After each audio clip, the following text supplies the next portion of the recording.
Right.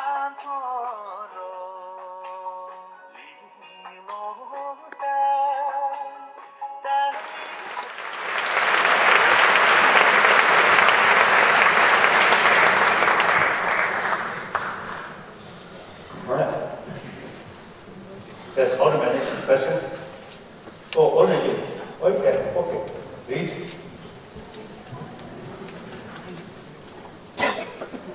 First question. Day to day, we often find ourselves in small contexts. In what ways can we implement ahimsa in everyday life? I think combination, warm-heartedness and human intelligence, combine these two. Then genuine, meaningful, practical ahimsa return. Only intelligence? No. Only compassion? No. Compassion gives us inner strength, self-confidence. But still, compassion alone, something like warm heart but no hand. So intelligence provides us action like that. So therefore, these two combine. That's important. Then the ahimsa on global level, from where start individual? Ahimsa or compassion will not come from sky or from prayer. No. I think 1,000 years we pray. Nothing happened. Sometimes I really see how serious. If we met opportunity, met God, and then ask the peaceful world or reduce this problem, God will tell you, all this problem you created, not created by God. God, out of compassion, He created compassionate human being. So you utilize wrong way the free will. So God blame us. So you create this problem. You have the responsibility to solve, not to prayer. Isn't it? So therefore, we individuals, you see, must start inner peace with combination of warm-heartedness and the brilliant intelligence. So start from individual. Then share with your family member. Then your neighbor. That way community. So peaceful, compassionate society must start from individual. Okay. Yes? Is there ever a situation where ahimsa is the least favorable of the option?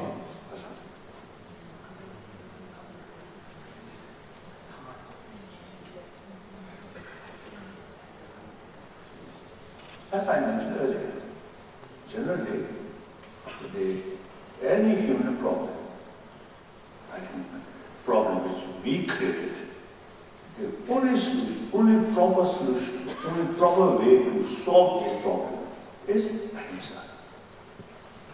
Violence, as I mentioned earlier, violence, counter-violence, very difficult. When September 11 event happened, and I expressed, today, 1 Bin Laden. After a few years, 10 Bin Laden may come. Then afterward, 100 Bin Laden may come. So we have to handle these problems with a compassionate way, or dialogue way. That's the only way. Now I often express it. Now these Muslims of hardline. I think Indian Muslims, I mentioned many occasions in India, Indian Muslim, you see, through centuries, because of the circumstances, more open-minded. So in India, you see, almost no sort of case fighting. Shia and Sunni. Pakistan, Islam country, but fighting problem, Shia and Sunni, yeah. So, Indian Muslim, I think should find out some ways and means to bring more because of the calmness in those Muslim heartland. More sort of violently to counter what is.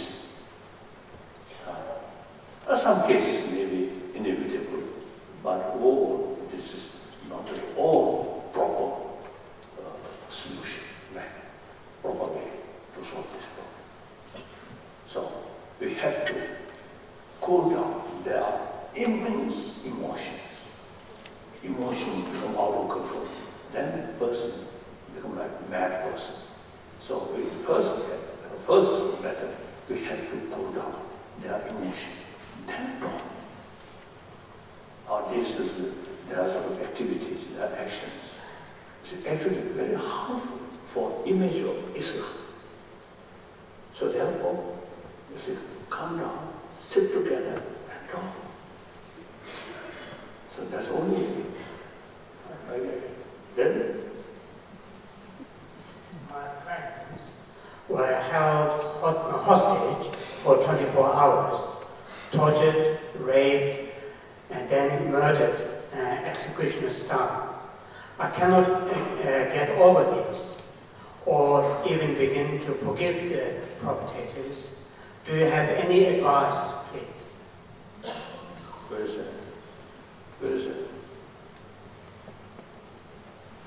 When I developed that kind of feeling, you see, then I myself asked, if you let develop anger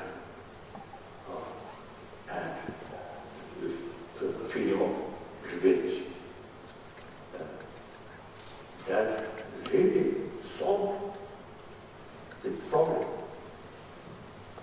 The already murdered person, no matter how you also cruel sort of activities that person cannot bring back or death. So it's more anger, more feeling of revenge. You see, your peace of mind is destroyed. Eventually your physical health is destroyed. And your friends, your family members also suffer. It all happened. Very sad. But now nothing can be done. Then accept the reality. On 8th century's Buddhist master of Nalanda, he expressed, when we pass through some tragic situation, then analyze the situation. If there is a way to overcome that problem, then no need to worry. Rather, work hard to overcome. If there is no way to overcome, then no use too much worry. I think very realistic advice, isn't it? Yes. So that, I think, your case, think more seriously. What worry? Is it too much worry? And it's educating. You are intolerant. Not much happy. I think much better. Instead of that, try to calm yourself. And whatever your life, your work, carry. But then, more people, and then eventually realize, you're a very courageous person. In spite of that tragic situation, that person still carry. You see, your work calmly, peacefully. Like that. So that's my view. Then you have to judge by yourself. Economic growth has often found its foundations in violence, conflict, and destruction of nature. How can we grow economically in a non-violent way.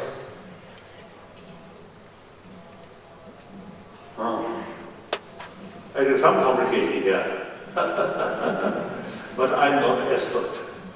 What we need is a more economic development. 7 billion human beings, I think the majority of them under poverty.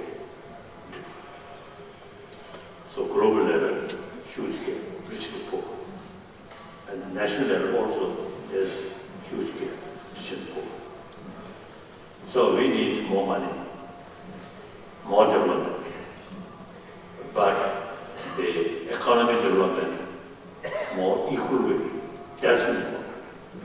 In India, you see, some billionaire, big house, and a helicopter. Millions of crores of people still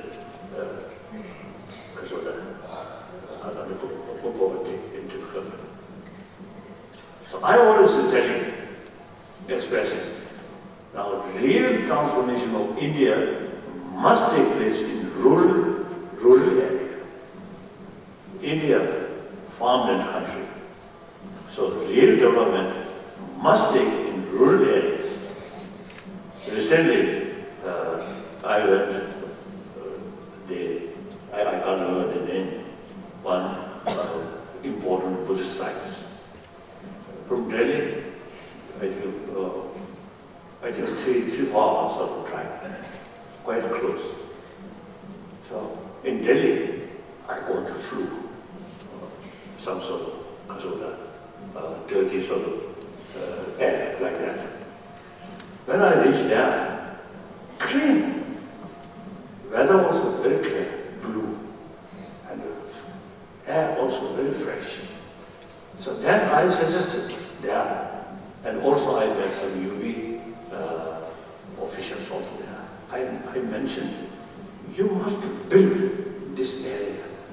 So more hotel, some sort of better facility.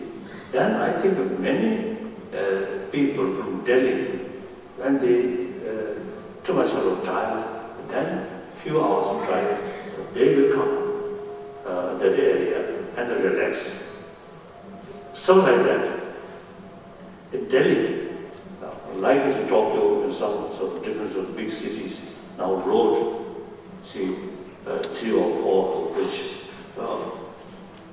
more cars come, still is not sufficient. So therefore, rural area must be better. So education field, education facility, as well as health facility, improve, educate, and some universities or some sort of important industries must be set up in a rural area. So you see people, you see, the rural area is very, very productive. At the same time, you see, clean. Like that. So that I really feel that those richer family of Indian community should concentrate development in rural area. That's really important. Everywhere, the city expand. And then more population, more crowded city. And then automatically become dirty and some crimes like that. When 1956, I came to India, first time Buddha Jayanti celebration. Then I also had the opportunity to visit Bangalore. Then Bangalore, clean, less population. Nowadays, overcrowded, like that. So, clean, high quality, like that. I think you can do that. India's existing sort of economy system, I think, unsustainable. So you see, you have to think when you develop economy more holistically and more I'm not an economist, but outside, from outside, that kind of feeling. Yes? Why has religion continually has What? Yes? Louder, louder, louder.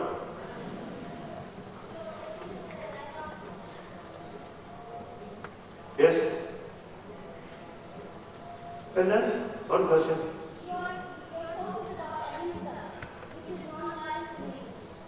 Ahimsa. That non-violence starts in the mind with the mind of hatred. So my question is, why are you as a spiritual leader creating hatred in the mind of your different people towards the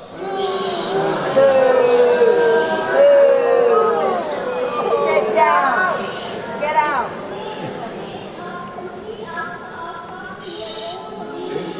Please. They came by the Chinese. Bro. Someone got it.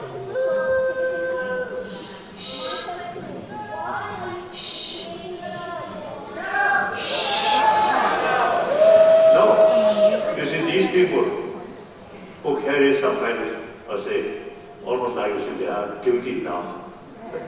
Everywhere. You see, I really feel great pity. I myself.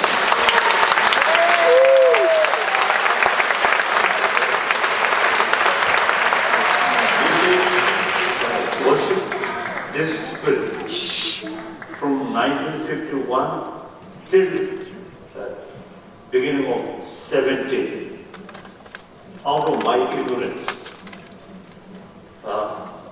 Then my senior tutor very much sort of, doubt about this spirit. So then I carried thorough investigation over 400 years history. Then it became very clear. Most of the yellow-head sects master consider this is evil spirit, very harmful. So therefore, Quiet! We haven't come to hear you. so We come to therefore, hear your highness. so therefore, you see, I stopped, worship this spirit. And then eventually, concerns for monasteries also asked me. So then, you see, this group started like that. So, you see, there are these people, very innocent, ignorant. They do not know. They do not know the reality. So my answer, you should go to India, investigate whether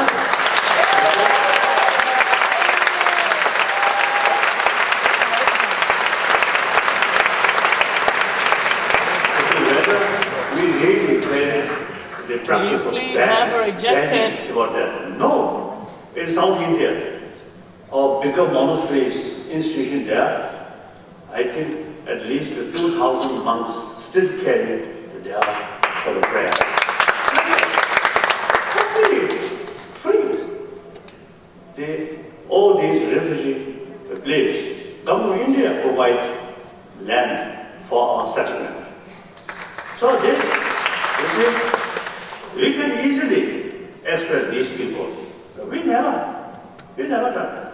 They remain as a refugee community and they carry their own belief. So right from the beginning, you see, I made clear, according to my own experience, you see, these, you see, I found, you see, the harmful thing. That is my duty to make clear. Whether people listen or not, up to them. So we never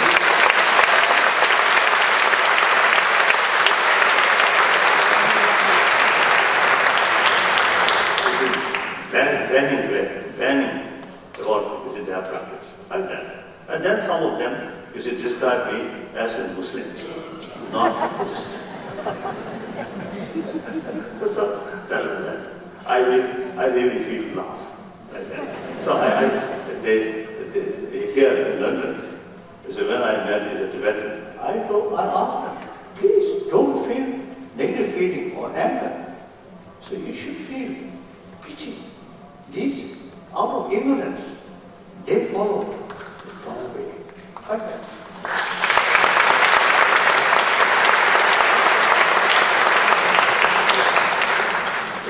Last question. What is the purpose of this life that we have given?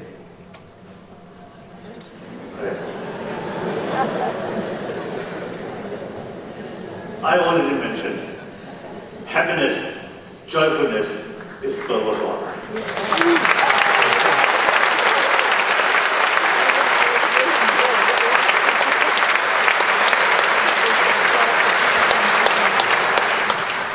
Then all our activities is supposed to bring more joyfulness.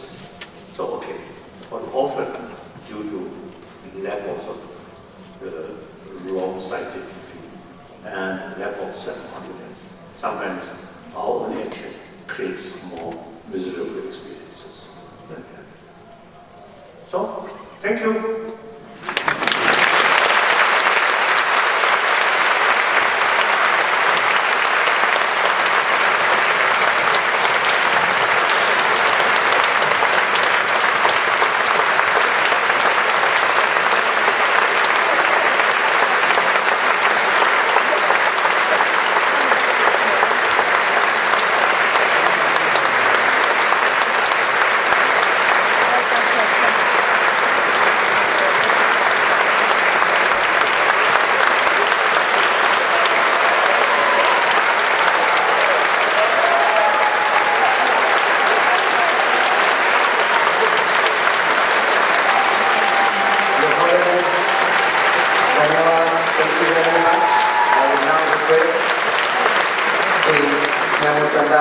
To give a word of thanks.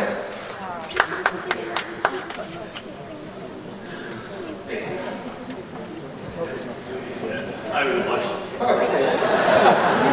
Your Holiness, ladies and gentlemen, a very good afternoon to you all. It's my privilege today to present a vote of thanks. It's my desire that you join me in thanking His Holiness, and therefore I start by thanking you, the audience, for your presence today at this auspicious event.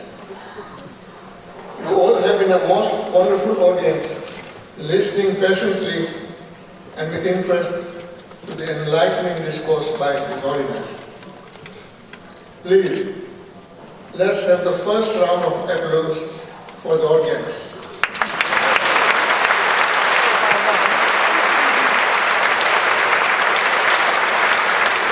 Just as I said, I want you all to join me in presenting our sincere thanks and gratitude to His Holiness for a wonderful insight to the topic of ahimsa, non-violence. All Indic religions support the doctrine of compassion towards life, and hence this is India's gift to the world.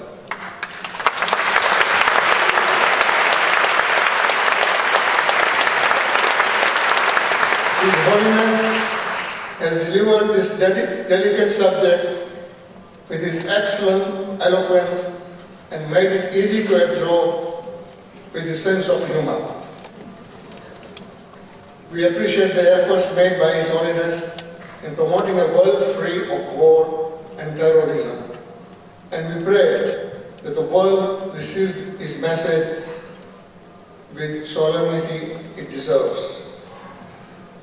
We all join together to present our salutations to His Holiness and pray for a healthy and long life for him to continue his mission.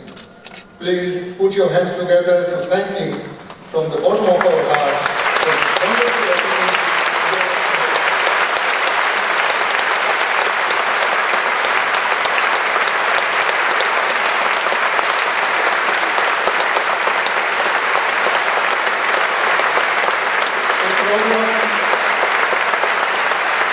a program of this magnitude needs a lot of hard work and planning. Therefore, I wish to thank first officers and staff of the Office of Tibet in UK for initiating this event, the directors of the Institute of Genealogy for their support, the volunteers, social media through their websites and newsletters, and more than 100 Indian communities and organizations, my colleague Vinod Taylor and Dr. Nandakumara of Bharatiya Vidya Bhavan,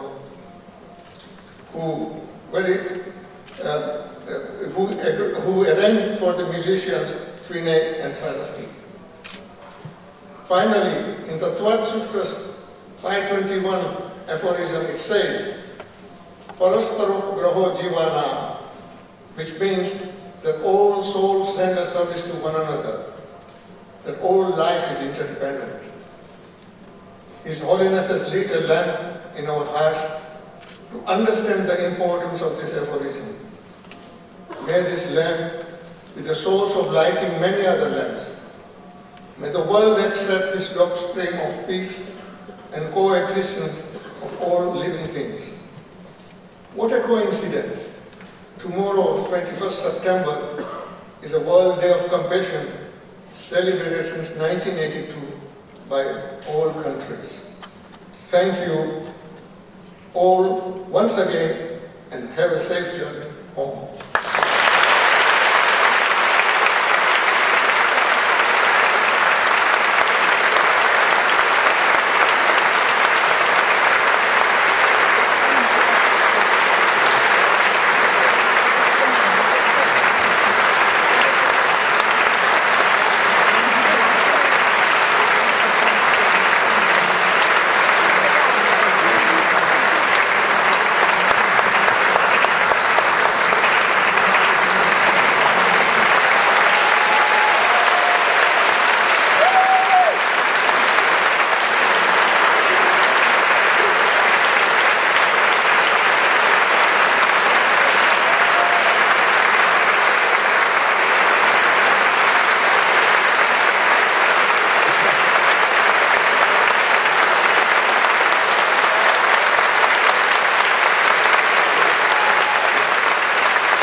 Two sentences.